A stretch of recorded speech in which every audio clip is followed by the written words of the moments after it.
կարևոր չի դու, ես կամ դուք Նիկոլ Փաշինյանի եւ քաղաքացիական պայմանագիր կուսակցության աջակիցներ են, կողմնակիցներ են կամ այդ կուսակցության անդամներ եք թե ոչ։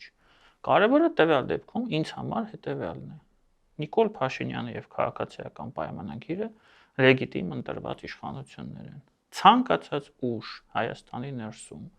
Հայաստանի դրսում, որը աշխատում է այդ լեգիտիմ ընտրված իշխանության դեմ, չի կարող ընդունվել դրական իմ կողմից որպես Հայաստանի Հանրապետության քաղաքացի, որովհետև այսպիսով նրանք աշխատում են Հայաստանի Հանրապետության դեմ, ինքնիշխանության դեմ, անկախության դեմ եւ ընդհանրապես Հայաստանի Հանրապետության շահերի դեմ։ Իմ մոտեցումը սա է. եթե եկեղեցին, այստեղ շատ կարևոր եթե կա, այդ շահկապվածությունը Ռուսաստանի հետ չունենար, եթե եզրասեր չէ անունը, ԿԳԲ-ի գործակալ չլիներ, ես առաջինը դուրս կգայի եւ իրենց կպաշտպանեի։ Դա մեր եկեղեցին է, իրենք էլ հոգեվոր իշխանություն են եւ այդ իրավիճակ չպետք է լինի, բայց